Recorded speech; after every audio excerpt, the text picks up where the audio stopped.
Hi friends, welcome to Srikanth Mototech. Friends Bajaj నుంచి Pulsar 125cc అలాగే Pulsar 150cc మధ్య ఒక చిన్న క్లారిఫికేషన్ అండ్ కంపారిజన్ అయితే మనం చూడబోతున్నాం. వీడియో ఎక్కడ స్కిప్ చేయొద్దు, లాస్ట్ వరకు చూడడానికి ట్రై చేయండి. కొత్త వాళ్ళు మన ఛానల్ చూస్తుంటే ప్లీజ్ సబ్స్క్రైబ్ చేసి చూడండి. మన ఛానల్కి 80,000 మంది సబ్స్క్రైబర్స్ దగ్గరగా వెళ్తుంది. సో సబ్స్క్రైబ్ చేసి సపోర్ట్ చేస్తారని ఆశిస్తున్నాను. బజాజ్ నుంచి పల్సర్ సిరీస్ అంటే చాలా మందికి ఇష్టం. ఇప్పుడు పల్సర్లో చాలా వేరియంట్స్ ఉన్నాయి, కానీ పల్సర్కి అంత పెద్ద బ్రాండ్ ఏర్పడటానికి పల్సర్ 150 చాలా పెద్ద కంట్రిబ్యూషన్ అయితే చేసిందన్నమాట. చాలా వరకు పల్సర్ 150 రైడ్ చేసి పల్సర్ 125 తీసుకునే వాళ్ళు ఉన్నారు. వాళ్ళు ఎక్కువ రోజులు యూజ్ చేయరనమాట వెహికల్ని. ఒక 2 years యూజ్ చేసేసరికి అండర్ పర్ఫార్మెన్స్ చేస్తుంది, తక్కువ వస్తుంది అని చెప్పి కొంతమంది కంప్లైంట్స్ చేయడం అయితే నేను చూశాను. నాకు దగ్గరలో నా సరౌండింగ్స్లోనే చాలామంది ఈ ప్రాబ్లం అయితే ఫేస్ చేస్తూ ఉన్నారు. దీనికి గల కారణం పల్సర్ 125cc ఇంజన్ అనేది పల్సర్ 150కి అసలు కాంపిటేటర్ కాదని క్లారిటీ కూడా లేని వాళ్ళు. సో వాళ్ళ కోసమే ఈ వీడియో అయితే చేయడం జరుగుతుంది. 2025లో కొనే వాళ్ళకి కూడా యూజ్ అవుతుందనే ఉద్దేశంతో ఈ టైంలో వీడియో అయితే చేస్తున్నాను అనమాట. సో పల్సర్ 125ccలో 11 Nm టార్క్, 12 bhp పవర్ ఉంటుంది. పల్సర్ 150cc చూసుకున్నట్లయితే 13.25 Nm టార్క్, 14 bhp పవర్ అయితే ఉంటుందన్నమాట. So power figure completely different అయితే ఉంటుందన్నమాట. ఇక ప్రైస్ గురించి మాట్లాడుకుందాం. పల్సర్ 125లో నియాన్ వేరియంట్ 1,10,000 రూపాయలు, కార్బన్ వేరియంట్ 1,18,000 రూపాయలు. పల్సర్ 150లో 1,40,000 రూపాయల సెగ్మెంట్లో మనం అయితే కొనుగోలు చేస్తాం అన్నమాట. ప్రైస్ అండ్ పర్ఫార్మెన్స్ ఇవి రెండు కూడా కంప్లీట్ డిఫరెంట్ ఉంటాయి. బట్ లుక్స్ మాత్రం చాలా వరకు రెండు ఒకే రకంగా కనిపిస్తూ ఉంటాయి అన్నమాట. సో పల్సర్ కొనడానికి ముఖ్యంగా పర్ఫార్మెన్స్ అండ్ ఆ లుక్స్ అన్నమాట, ఆ రోడ్ మీద అపీరెన్స్, ఈ రెండింటిని చూసుకొని ఆ క్లాసిక్ మనకి కంప్యూటర్ సెగ్మెంట్ స్పోర్టియర్ వెహికల్ అటువంటి పల్సర్ సిరీస్ని పర్చేస్ చేస్తూ ఉంటారు. యూత్ ఎక్కువగా ఇష్టపడుతూ ఉంటారు అన్నమాట. సో నేను పల్సర్ 125 రైడ్ చేశాను, పల్సర్ 150 కూడా రైడ్ చేశాను. So Pulsar 125 11 Nm torque, 12 bhp power అయినా సరే కొంచెం పవర్ ల్యాగ్ నాకు అనిపిస్తూ ఉండేదన్నమాట రైడ్ చేసేటప్పుడల్లా. సో పల్సర్ 150 అంటే అక్కడ ఊహించుకున్నారు అందరూ. సో అది కింద పర్ఫార్మెన్స్ చేస్తుంటే పల్సర్ 125 తీసుకున్న వాళ్ళు ఖచ్చితంగా కూడా ఈ ప్రాబ్లం ఫేస్ చేస్తూ ఉంటారు. నేను చెప్పేది ఏంటంటే పల్సర్ 125 కొనేవాళ్ళు ఒక మంచి కమ్యూటర్ సెగ్మెంట్ ఫ్యామిలీ ఓరియంటెడ్ వెహికల్గా ట్రీట్ చేసి కొంటే కొనండి, లేదంటే మాత్రం పల్సర్ 150 తీసుకోండి. సో ఈ రెండిట్లో ఏ వెహికల్ కొనాలనే దాని గురించి కూడా నేను నా వైపు నుంచి కొంత సజెషన్ అయితే మీకైతే ఇవ్వడం అయితే జరుగుతుంది. వీడియోని ఎక్కడ స్కిప్ చేయొద్దు.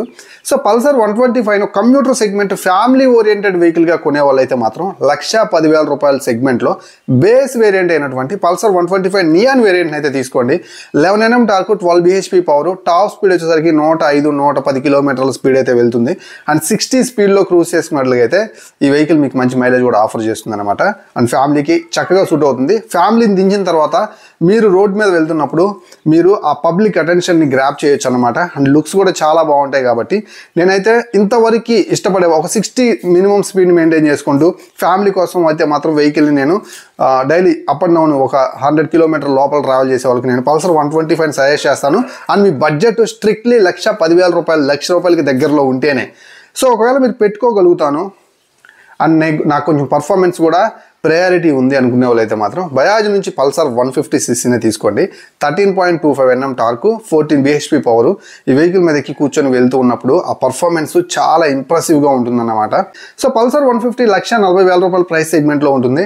అఫ్కోర్స్ ఇది సింగిల్ సీటు. నేను డ్యూయల్ డిస్క్ గురించి చెప్పినట్టుగా 1,44,000 రూపాయల దాకా లభిస్తుంది అనమాట. పల్సర్ కొనుగోలు చేయాలి, బడ్జెట్ ప్రయారిటీ కాదనుకుంటే ఈ ప్రైస్ సెగ్మెంట్లో నేనైతే పల్సర్ 150cc కొనుగోలు చేయమని చెప్పి నేను స్ట్రాంగ్గా అయితే రికమెండ్ చేస్తాను. ఎందుకంటే పల్సర్ 150cc ఒకసారి మీరు కొనుగోలు చేసినట్లయితే ఒక 10 సంవత్సరాల పాటు పర్ఫార్మెన్స్ కూడా మీకు లోటు లేకుండా, మీరు ఎక్కడ కూడా డిసప్పాయింట్ అవ్వకుండా పల్సర్ గురించి మీరైతే యూజ్ చేసుకోవచ్చు. పల్సర్ 150 నేను రైడ్ చేస్తున్నప్పుడు నాకైతే ఎవ్రీ గేర్లో, ఎవ్రీ థ్రోటల్లో ఆ ఫన్ పర్ఫార్మెన్స్ అయితే నేను ఎక్స్పీరియన్స్ చేశాను. సో ఒకవేళ నాకు కూడా మేబీ పల్సర్ 150ని అలా ఎక్స్పీరియన్స్ చేసి 125 రైడ్ చేస్తున్నప్పుడు ఆ ఫీలింగ్ దొరకలేదేమో. మీకు ఒక డౌట్ రావచ్చు, ఎందుకు పల్సర్ 125ని పల్సర్ 150 తోటి కంపేర్ చేస్తారు అని. సో ఇదే క్వశ్చన్ నేను కామెంట్ సెక్షన్లో చాలామంది కామెంట్ చేసినటువంటి సబ్స్క్రైబర్స్ నేను అడిగాను. ప్రాక్టికల్గా ఆలోచిస్తే నాకు అర్థమైంది ఏంటంటే, నేను సైతం మనకంటే పల్సర్ 150ని రైడ్ చేసి ఉండటం వల్ల దాని ఇంపాక్ట్ మీరు కాదనుకున్నా సరే అలాంటి పోలికలతో ఉన్నటువంటి 125cc మీద కంపల్సరీ పడుతుందన్నమాట. సో అలా కాకుండా పల్సర్ 150 అలాగే పల్సర్ 125 కంప్లీట్ డిఫరెంట్ లుక్ ఉన్నట్లుగా అయితే మేబీ ఆ ఛాన్సెస్ ఉండే కాదేమో. ఇప్పుడు పల్సర్ నుంచి N125 వచ్చింది. సో దాని మీద పడదు పల్సర్ 150 స్టాండర్డ్ మోడల్ యొక్క ఇంపాక్ట్ అనేది. సో ఈ రెండు ఒకే రకంగా ఉండటం చేతే పల్సర్ 125 మీద పల్సర్ 150 యొక్క ఇంపాక్ట్ అయితే పడుతుందని నేను అనుకుంటున్నాను. పల్సర్ 125 ఒక న్యూ వెహికల్గా, కమ్యూటర్ సెగ్మెంట్ ఫ్యామిలీ ఓరియంటెడ్ వెహికల్గా ట్రీట్ చేసుకుంటేనే మీరు తీసుకోండి. సో నేను ఎందుకు ఈ విషయం గురించి ఇంత గట్టిగా నొక్కి చెప్తున్నానంటే, నా సరౌండింగ్లో నా ఫ్రెండ్స్ అండ్ ఫ్యామిలీ మెంబర్స్ సర్కిల్లోనే పల్సర్ 125 తీసుకొని దీని యొక్క పర్ఫార్మెన్స్ సరిగా లేదని చుట్టుపక్కల వాళ్ళు మాట్లాడుతున్నప్పుడు, లేదంటే కొన్న మీకో పల్సర్ 150 యొక్క ఇంపాక్ట్ ఆల్రెడీ దాన్ని తోలి దీన్ని తీసుకొని ఉంటే మాత్రం, సో వాళ్ళు చెప్పే ఒకే ఒక మాట పర్ఫార్మెన్స్ సరిగా లేదు అని. ఇక రెండో విషయం గురించి మాట్లాడతాను. ఇది చాలా ఇంపార్టెంట్ విషయం అన్నమాట. సో పల్సర్ 125cc యొక్క మైలేజ్. సో మైలేజ్ వచ్చేసరికి పల్సర్ 125ccలో రఫ్ అండ్ టఫ్గా యూజ్ చేస్తే 55 కిలోమీటర్ల మైలేజ్ అయితే వస్తుంది. దీన్ని డీసెంట్గా రైడ్ చేసే వాళ్ళకి 60 కిలోమీటర్ల మైలేజ్ అయితే వస్తుంది. పల్సర్ 125లో మనకి 11 Nm టార్క్, 12 bhp పవర్ ఉండటం వల్ల ఏమాత్రం మనకి థ్రోటల్ ట్రిప్ అయినా, మనం మిక్స్డ్ కండిషన్స్లో రైడ్ చేసిన ఈ వెహికల్ మనకి 50-55 మైలేజ్కి పడిపోతుంది అనమాట. సో డీసెంట్గా రైడ్ చేయాలి. 60 బిలో 60 ఈ ఎకనామికల్ స్పీడ్లో రైడ్ చేసే వాళ్ళకే పల్సర్ మీకు మంచి మైలేజ్ అయితే ఆఫర్ చేస్తుంది. బికాజ్ ఆఫ్ దీని యొక్క వెయిట్ కావచ్చు, అండ్ 100 సెక్షన్ టైర్ కావచ్చు, అండ్ మరీ ముఖ్యంగా అయితే వెయిట్ అన్నమాట. సో వెయిట్ అనేది హెవీగా ఉంటుంది కాబట్టి పల్సర్, అండ్ బిల్డ్ క్వాలిటీ చక్కగా ఉంటుంది కాబట్టి మనం మైలేజ్ సాక్రిఫైస్ చేయాల్సి వస్తుంది అనమాట.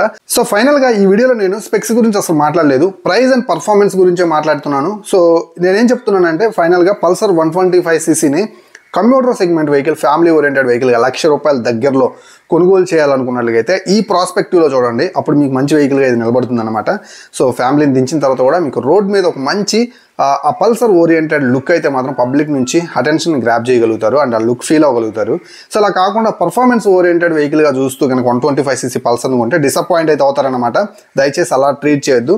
ఇక మీరు కనుక బడ్జెట్ పెట్టుకోగలిగితే ₹135,000, ₹130,000 మీ స్ట్రిక్ట్ బడ్జెట్ అయితే ఎలాగోలా ఇంకొక ₹10,000 చూసుకొని పల్సర్ 150cc మాత్రమే కొనుగోలు చేయండి. సో సరిపోలేదు కదా డబ్బులు. సో ఇంకేం చేస్తాం, అదే లుక్లో ఉన్నటువంటి 125ccని చాలామంది కొనుగోలు చేశారన్నమాట. అలా చేసిన వాళ్ళు కూడా నాకు తగిలారు. సో అందుకనే చెప్తున్నాను, ఒక 10,000 తగ్గినా కాస్త లేట్ అయినా సరే ఆ డబ్బులు చూసుకుని పల్సర్ 150cc కొనుగోలు చేయండి. సో అదే లుక్లో ఉంది కదా అని చెప్పి పల్సర్ 125ccని మాత్రం దయచేసి కొనుగోలు చేయొద్దు. ఇలా కొనుగోలు చేసిన వాళ్ళు చాలా వరకు 2-3 సంవత్సరాల కంటే ఎక్కువ పల్సర్ 125 వాడలేదన్నమాట. సెకండ్ హ్యాండ్ లెక్క అమ్మేసుకున్నారు, చాలా లాస్ అయ్యారు కూడా. సో అందుకే చెప్తున్నాను, పల్సర్ 150ని కొనాలనుకున్న వాళ్ళు బడ్జెట్ స్ట్రిక్ట్లీ ప్రాబ్లం అయితే కొంచెం ఆగైన పల్సర్ 150ని కొనుగోలు చేయండి. సో మీకు నిలబడుతుంది వెహికల్.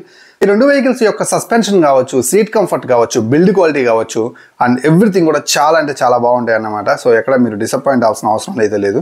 సో హ్యాపీగా కొనుగోలు చేయొచ్చు. సో ఈ కంపారిజన్ మీకు నచ్చింది అనుకుంటున్నాను. సో నేను టెక్నికల్గా వెళ్లకుండా నా ఒపీనియన్ మీతో షేర్ చేసుకుందామని ఈ వీడియో అయితే చేయడం జరిగింది.